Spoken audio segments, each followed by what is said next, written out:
আপনার কাছে একটা অনুরোধ করলে রাখবেন? একটু পরে সন্ধ্যা নাইমাইব। দৃশ্যের শুরুতেই দেখা যাবে রাতুল ও শান্তার সেই বিলাসবহুল ড্রয়িং রুম। রাতুল অত্যন্ত নিশ্চিন্ত মনে সোফায় বসে সিগারেট টানছে, আর শান্তা তার সামনে টেবিল ভর্তি দামি গয়না হাতড়ে বেড়াচ্ছে। কোটি কোটি টাকার সম্পত্তি হাতানোর অহংকার তাদের চোখে মুখে স্পষ্ট। কিন্তু তাদের এই আনন্দ বেশি সময় স্থায়ী হয় না।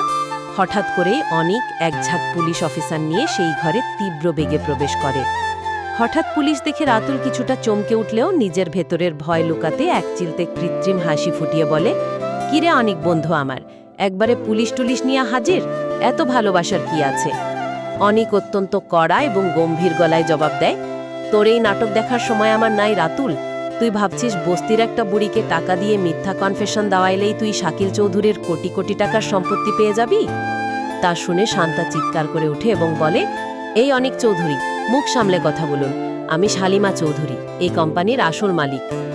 অনিক আর কোনো কথা না বাড়িয়ে পকেট থেকে একটি আইনি ফাইল বের করে টেবিলের উপর ছুঁড়ে মারে। তীব্র ক্ষোভ নিয়ে সে বলে, শাট আপ শান্তা, এই নাও পুলিশ অফিসার, শালিমা বিল্ডার্সের আসল উত্তরাধিকারী মেঘলার আসল ডিএনএ রিপোর্ট এবং শাকিল চৌধুরীর উইলের আসল কপি। আর এই ফাইলে স্পষ্ট প্রমাণ আছে এ রাতুল আর শান্তা মিলে আসল শালিমাকে কিভাবে ছোটবেলায় সরিয়েছিল। পটভূমিতে তখন একটি থ্রিলিং ড্রাম বিট বেজে ওঠে।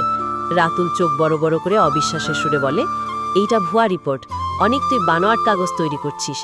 কিন্তু পুলিশ অফিসার তাকে থামিয়ে দিয়ে বলেন, কোনটা আসল আর কোনটা ভুয়া সেটা থানায় চলেন, আদালত বুঝবে। Arrest them. পুলিশ রাতুল ও শান্তাকে গ্রেফতার করে নিয়ে যায়। পরবর্তী দৃশ্যে দেখা যাবে সেই চেনা ভাঙা বস্তির ঘর। ঘরের এক কোণে বসে মেঘলা নীরবে চোখের জল ফেলছে, আর তার মা তাকে পরম মমতায় সান্ত্বনা দেওয়ার চেষ্টা করছে।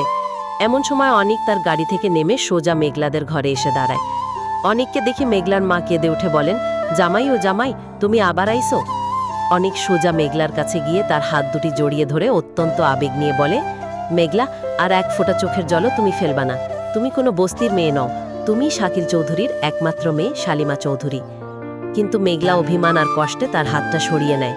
কান্না ভেজা কণ্ঠে সে বলে, না অনিক সাহেব, এই মিথ্যা স্বপ্ন আর আমারে দেখায়েন না। একবার ঘাড় ধাক্কা খাইয়া রাজপ্রাসাদ থেকে বের হইছি, আর না, আমি এই বস্তির মেঘলাই ভালো আছি। অনিক তখন মেঘলার চোখের দিকে তাকিয়ে গভীর আকুলতায় বলে, মেঘলা, আমার চোখের দিকে তাকিয়ে দেখো, রাতুল আর শান্তার পাপের ঘরা পূর্ণ হয়ে গেছে। পুলিশ ওদের অ্যারেস্ট করছে।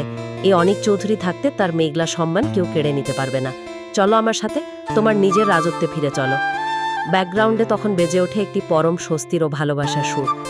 গল্পের শেষ দৃশ্যে দেখা যাবে অনিক মেঘলাকে সসম্মানে নিজের বাড়িতে ফিরিয়ে আনে। কিন্তু নাটকীয়তা এখানেই শেষ নয়।